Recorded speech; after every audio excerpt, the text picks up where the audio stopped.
What is going on today, guys? So today I want to talk about how you could learn how to play keyboard and mouse by playing Rainbow Six Siege. So the easiest way to do it is by going into a training grounds and or the shooting range and using that as the tool to be able to learn how to play. Now, the best settings I found is first you're going to go to options, go to matchmaking preferences, and turn elimination on. For maps, it doesn't really matter. And then I personally would turn headshots only on. This will help a lot with getting better accuracy and having better crosshair placement. And then you just load in and start practicing. Now, getting into keyboard and mouse is definitely a challenge, especially if you're coming from controller, you've been playing on console for years, using controller for years, and now you want to move over to PC and play on PC. And maybe you've played Siege on console for quite some time, and now you want to move over to PC and play Rainbow Six Siege on PC. Or any game, really any game in general. No matter if your game is Rainbow Six Siege or a competitive first-person shooter or really any game, you could use Siege as a good way to learn how to play on keyboard and mouse. Or you could use tools within your preferred game to learn as well, because there's a lot of games that have a training ground of some sort, or you could join into a custom game and add bots to it, or it has a shooting range of some sort. But I'm just using Rainbow Six Siege as the example, just because it's my game of choice. So I would load in, and as you see, I'm just going around killing bots, and that's all there is to it. You just go around the map shooting bots, and the more bots you kill, the more you'll start to learn, like more accurate you'll get, and the more you'll start to learn your keybinds. Now, your keybinds are very, very important. I'd say most people on pretty much every single game, they use WASD for movement, which would be W would be the key you would use to move forward, A would be the key you use to move left, S would be the key you'd use to move backwards, and D would be the key you use to move right. And then most people would use left shift to sprint, and then space would be your jump, or within this game it's a volt, and then R would be your reload.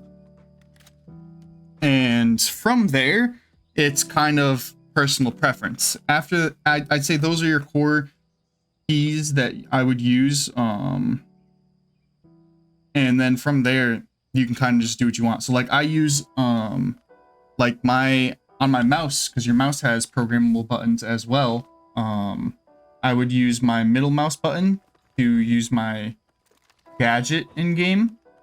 And then I would use my scroll wheel to switch between my guns, but I could also use 1 and 2 to switch between my guns as well.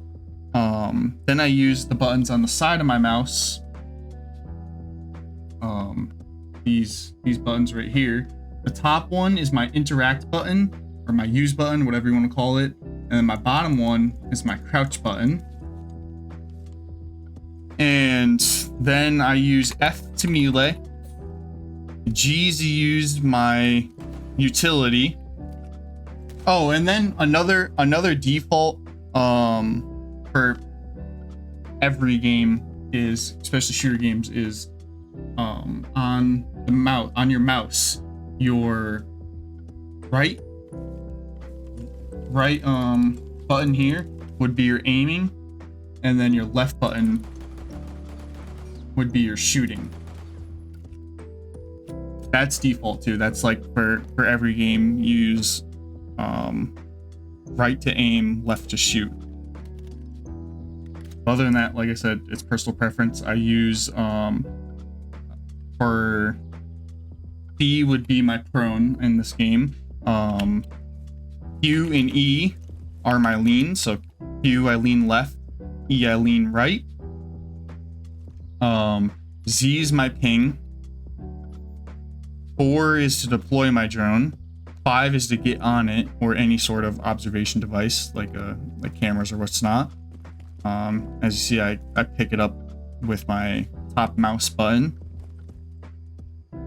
And yeah, I think those are the main buttons within Rainbow Six Siege that you will be using.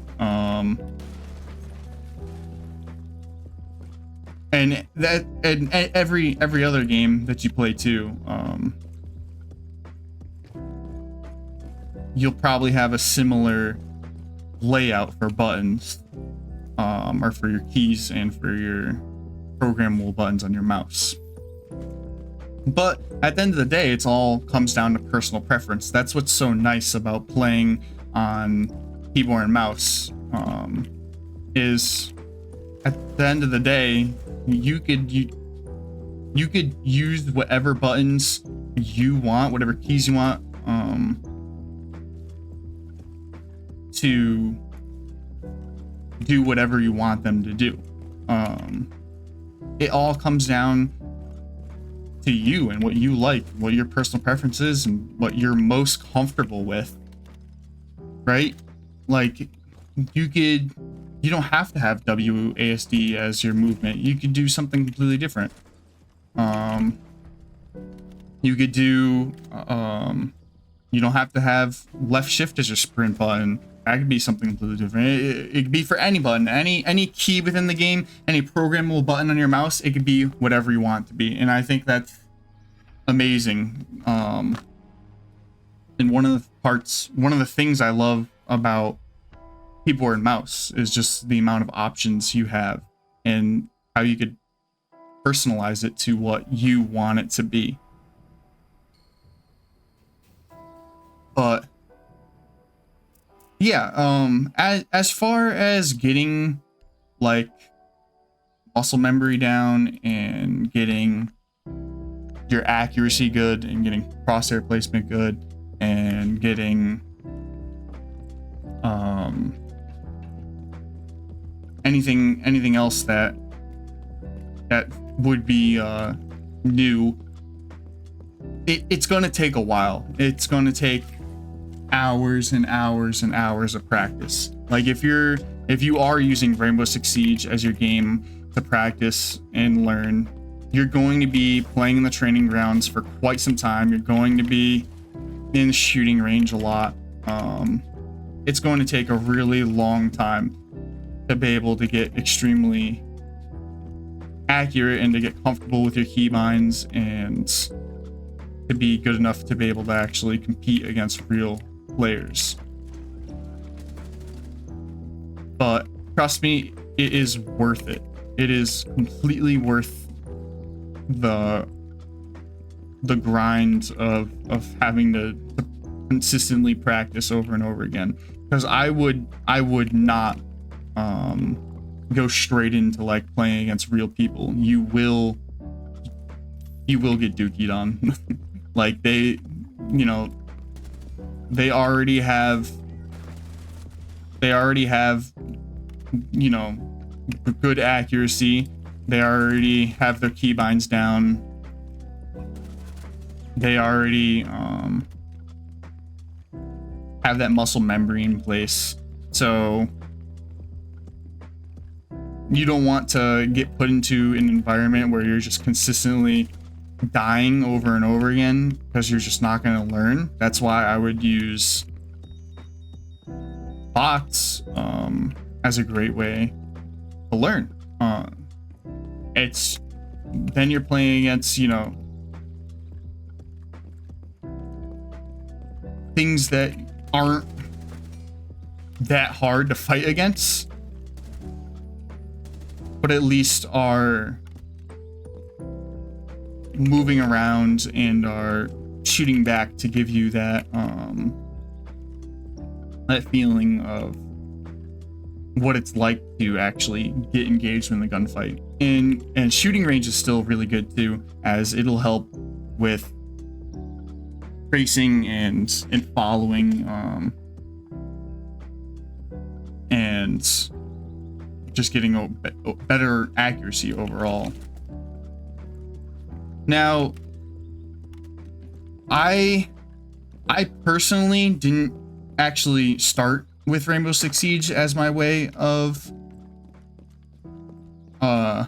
getting good on keyboard and mouse. I actually started out on Call of Duty on the Xbox. I plugged my keyboard and mouse into my Xbox, and I went to bot lobbies on Call of Duty, and that's what I used to learn how to play keyboard and mouse. And so you could do the exact same thing if you wanted to. You know, like I said, it doesn't necessarily have to be Rainbow Six Siege. That doesn't have to be your game of choice. You could be a COD player like I was at the time and use a custom game, add bots, and just kill bots over and over again. That could be what you do to learn. Or maybe you know, maybe you don't play any competitive first-person shooter games at all, and so maybe you don't have that option to go into a bot lobby, or to have some sort of shooting range, right? And in that case, there's still ways you could, there's still different ways you could learn how to play keyboard mouse. You can go into aim labs. Aim labs is a great game to use to learn how to play on keyboard mouse and get accurate. But I really truthfully think that if you are someone who plays competitive first-person shooter games and you want to get like really accurate with your aiming and your shooting and get your binds down and everything, then I highly recommend playing Rainbow Six Siege, because it has some of the best, it builds great habits. Like I just from playing this game, I'm not only, you know, more accurate in game and have better crosshair placement in game, but that carries over to other games as well. So if I go and play Call of Duty, now that accuracy carries over, that crosshair placement carries over, that muscle memory of my binds carries over. So you don't even necessarily have to be a Siege player. You could just use Siege as something to train and then move on to your game of choice, or use your game of choice to practice. Like I said, it doesn't matter. But my example is just Rainbow Six Siege, and that's what I think is a great starting ground. But yeah, that's gonna be it for me, guys. I just want to kind of try to giving some tips to anyone who's new to keyboard and mouse and doesn't really know where to start. You know, hopefully this video helps out a little bit and allows you to have a starting place at least to learn how to play on keyboard and mouse. But yeah, that's gonna be it for me, guys. I hope you guys enjoyed this video. If you did, then please give the video a like. And if you guys want more content like this, then please subscribe to the channel. Helps out a lot. But yeah, guys, I hope you guys have a great rest of your day. Yeah, bye guys. Have a good one.